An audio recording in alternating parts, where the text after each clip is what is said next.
Hey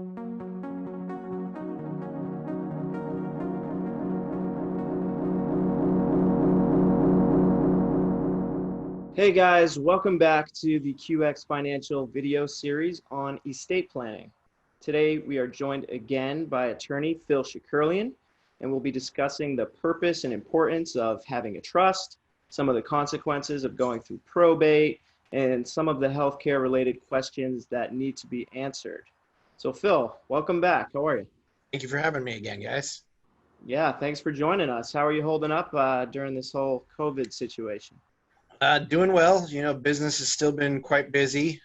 Still social distancing here at the office as much as possible, and I'm just blessed to have my health and to be able to be helping people at this time. That's right. Health is number one, and glad to hear you're doing well. Yeah. But yourself? Oh, we're doing great. Getting used to the working from home thing. It's been a while now, and so it'll be interesting to see if we even go back to the office. So I agree with that, definitely. Yeah, so we're getting used to Zoom. We're getting used to all the online stuff, and it's been a journey. And same as you, just grateful to be healthy. Excellent. So I thought we could start a little bit today, getting just a little bit into your background of kind of how you got into the business, what led you here, kind of your story, I guess. Okay, that's a good question. I think that goes back really to, it has to start off with my one of my previous careers where I was in customer service quite a bit. I worked in retail and restaurant management and also as server, bartender, things along those lines. And so really got a appreciation for customer service and how to run a business and treat people with respect, like you care for them. And so that's where part of what I do now came from is that customer service background. And that's why I think we offer such great service here at my firm, because of that background. Particularly though, what got me into being an attorney was I was working for a biotech company, and I was in charge of compliance at the time. And we had some issues with what I thought was an issue that was outlawed by anti-trade laws. And I'm trying to go into detail here without being specific and giving anything away that it's confidential. But essentially, the government came down on us, the FDA, and said that we were doing something that was unacceptable to a manufacturer of a product. And even though it was unacceptable to them, it was actually not against anti-trade laws. And so I ended up going to take some classes on anti-trade laws and business law. And I really enjoyed that, and it made me decide to go back to law school. So, I ended up in law school, and at first I think like everybody else that went to law school, I wanted to be Ari Gold from Entourage. And I wanted to be, the mega sports agent that represented everybody. Sure. Until I realized that, that's not all it's cracked up to be. It's not all these meetings with clients. There's a lot of sitting there reading contracts, and it's difficult business to get into. Right. So at some point in time in law school, I got a little more practical and decided that I was going to be a criminal defense attorney. And I interned with the public defender's office, really enjoyed that.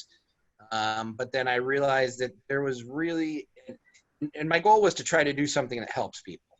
Right. So by being a criminal defense attorney, I was going to help people out. I'm not going to represent felons and murderers and things like that, but I was going to take cases like DUIs and drug charges, people that are good people that just made a mistake type situation. But I quickly realized that people would actually rather do jail time than pay an attorney to represent them in their case a lot of the times. Right. Well, let me rephrase that. Pay for a good attorney to represent them, because they all want a cheap budget attorney who's going to end up getting them in jail. Right. So I realized that wasn't really a successful business model, and I ended up meeting with a gentleman on LinkedIn that taught me about estate tax and business planning, like I do now, and the asset protection and probate and stuff.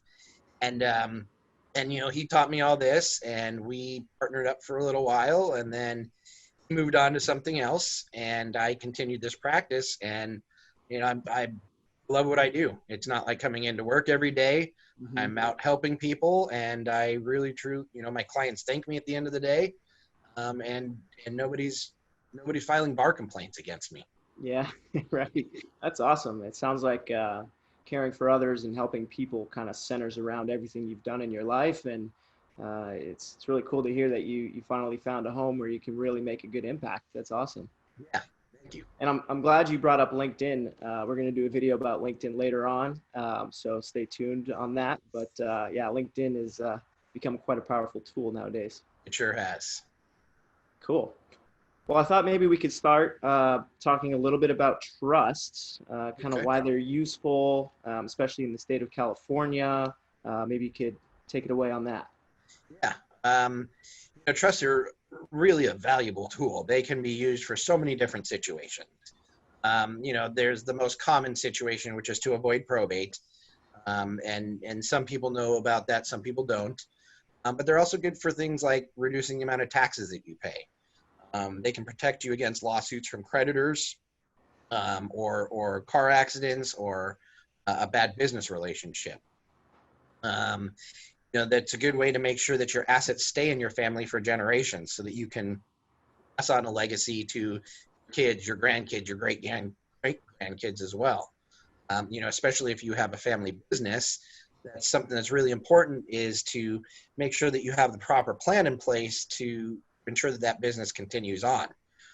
There is and I don't know the exact numbers off the top of my head, but it's a small percentage of family-run businesses that were started by the parents. Mhm. They pass it on to the kids. It's a small percentage of the kids that actually continue that business going forward, or keep that business being successful going forward. It's a very minute percentage of grandchildren that actually do that. So odds are stacked against having a family business continue on for generations. By doing the proper planning and proper trust, you can help to make sure that that happens. And do you find a lot of times the reason it doesn't continue is because there's a lack of a trust or a lack of organization? A little bit of both. It's probably, a lack of the proper planning tools to avoid taxes, and not avoid taxes, but to make sure the least amount of taxes are being paid. Right. And a lot of the times, the family can inherit the business paying more taxes than they should be, and that just collapses it right then and there. Right. Another one would be the lack of proper organization and structure. What happens if you unexpectedly die, and how does that business continue forward? And then the third one would also be, there's nobody in the family that really knows what you do, and that goes back to the organization and structure. Is you need to make sure there's somebody in place that does know how to do what you do and can continue that forward.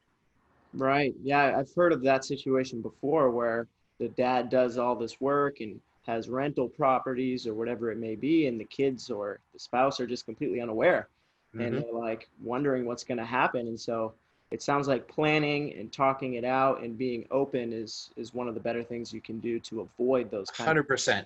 And those are tough conversations to have, but they're very necessary. Right. So you mentioned probate in there. Could you tell our audience what exactly is probate? Sure. And there's actually one more thing is, trust can be good for preventing undue influence from caregivers. A lot of times you see the situation where someone gets later in life and needs full-time care, but the kids have a family of their own, they have their careers, they can't provide that. So they hire somebody to care for their parents.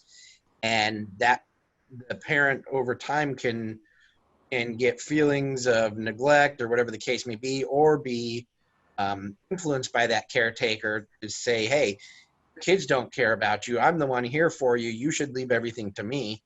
And having a trust can avoid that situation as well. Wow, yeah, that's scary. Yeah. So probate, yeah. So probate is, for those that don't know, is a process where the court supervises the distribution, the division and distribution of assets of somebody that passed away. It can take, back before the whole COVID situation started, it could take anywhere from 6 months to a couple of years to complete. Now it can be a matter of years. I don't think we will see a probate accomplished in less than a year anytime soon. Wow. So it's quite a long process, and it's expensive. One of the things that part of the probate is you have an attorney that represents the estate, and then you have a personal representative or executor that represents the estate. Both of them are entitled to compensation. And so those costs can get up pretty high. For instance, there's a statutory fee set for the compensation of the personal representative and the probate attorney. I'll go through it really quickly, but it can be looked up by anybody online. And basically, first $100,000 in value of the estate, both the attorney and the personal representative get 4%. Next $100,000, each of them get 3%. Next $800,000, each the probate attorney and the personal representative, they each get 2%. The next $9 million, they each get 1%. Then it goes up from there. So, you're talking on a $1 million estate, which these days is pretty small, considering most houses here in this area are worth $1 million alone, not considering any other assets. Right. You're talking about $23,000 or so for the attorney and $23,000 or so for the personal representative. That's almost $50,000, or that's over $50,000, right? Almost $50,000 right there. In addition to that, there are something called extraordinary costs. And those are for situations that are outside a typical probate. And unfortunately, you see that happening quite a bit. Things like relatives coming out of the woodworks, or dispute over one of the assets, or there's many other situations along those lines. And those extraordinary expenses are done at the attorney's ordinary rate. And those start at $300 an hour and up. So that can add up to another $10,000, $20,000, $30,000 as well. Right. So the cost can be pretty expensive to the estate. So you really want to make sure you have a trust to avoid probate. Yeah, that entire process has to be paid for either by the estate or by the family, right? If correct. The money. That's correct. Yeah, that's. And a lot of the times, the estate will, or the family will want to keep the home, and the home is by far the most significant asset in the estate, and there's no other funding available for them to purchase that home from the other beneficiaries. Mm-hmm. So they have to come up with a loan to buy out the other beneficiaries from that home, and they have to pay for all those costs that I just mentioned.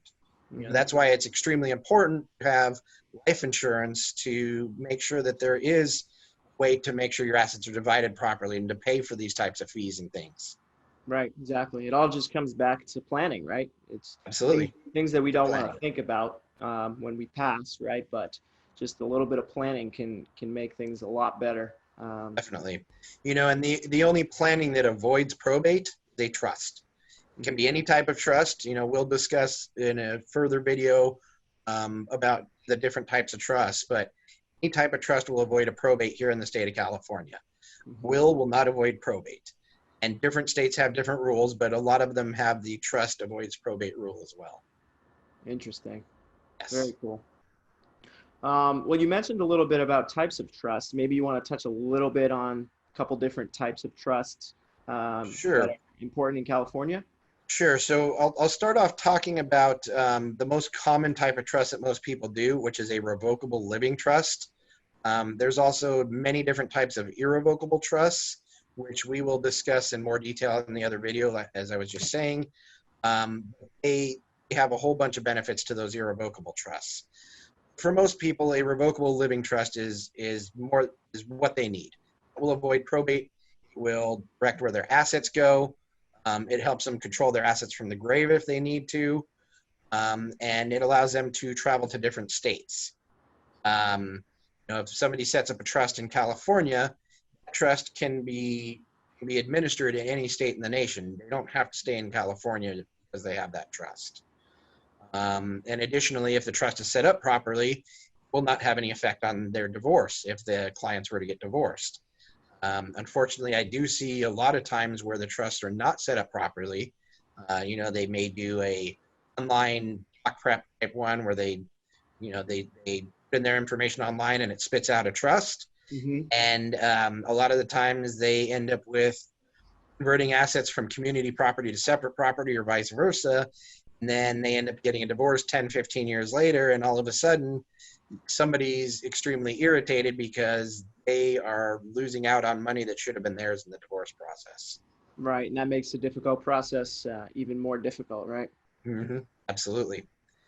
And then, with the revocable living trust, there's also the ability to balance between estate taxes and capital gains taxes.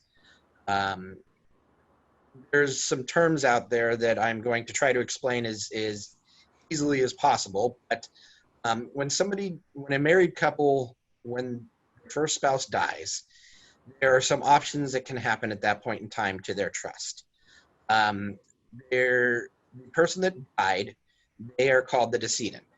Okay, and the decedent, their assets consist of half of all the community property, which is property that was acquired during marriage, and all of their separate property. The survivor, they get their half of the community property and all of their separate property. So most of the time that'll be equal, but not necessarily in every situation. Sometimes one may outweigh the other. And at the time of that first spouse's death, there's something that needs to be done. Either the state stays as it is, and the survivor basically inherits all of that and has access to all of that and free control over it, or the assets are divided into 2 or potentially 3 different trusts. When there's an estate tax issue or an issue with asset protection, such as creditors or lawsuits, then you would want to split that trust into the 2 separate trusts. So the survivor's trust is called the A trust, that's how it's referred to. The part that belongs to the decedent would be typically the B trust and sometimes the C trust. That B trust is going to be all amounts up to the estate tax exemption amount that can be in that trust to not have to pay estate tax on that part. Anything above that estate tax exemption amount would flow over into the C trust.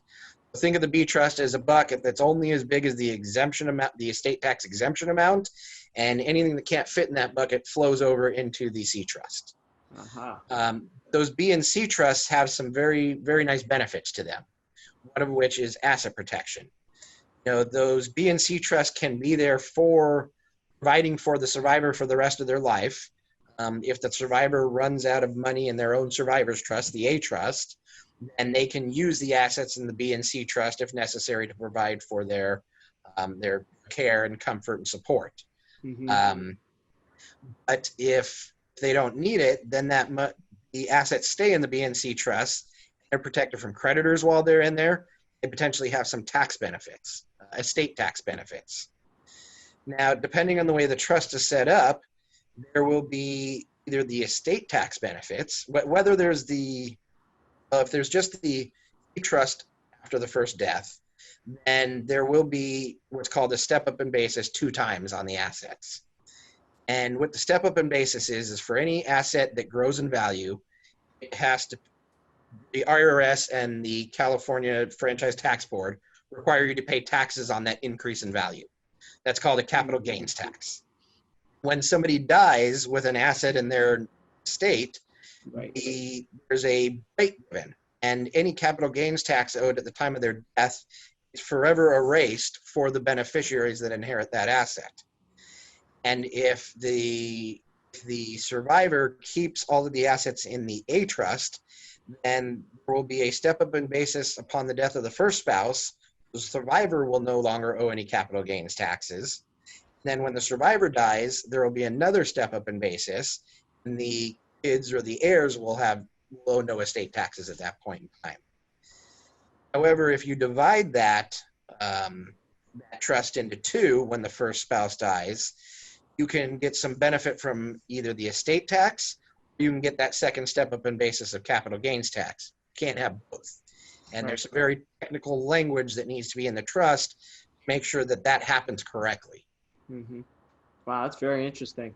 Absolutely. It's a big thing that people need to think about. We think about taxes as they are today, right? We have no idea where they're going to be in the future. A lot of things changing in the country. Taxes may be going up, they may be going down, but the bottom line is you got to be prepared for any situation, and you don't want to get hit with this massive cap gains cut or cap gains tax if you don't need to, right? If you could have just organized things a little bit better, Yeah, take advantage of those absolutely. benefits.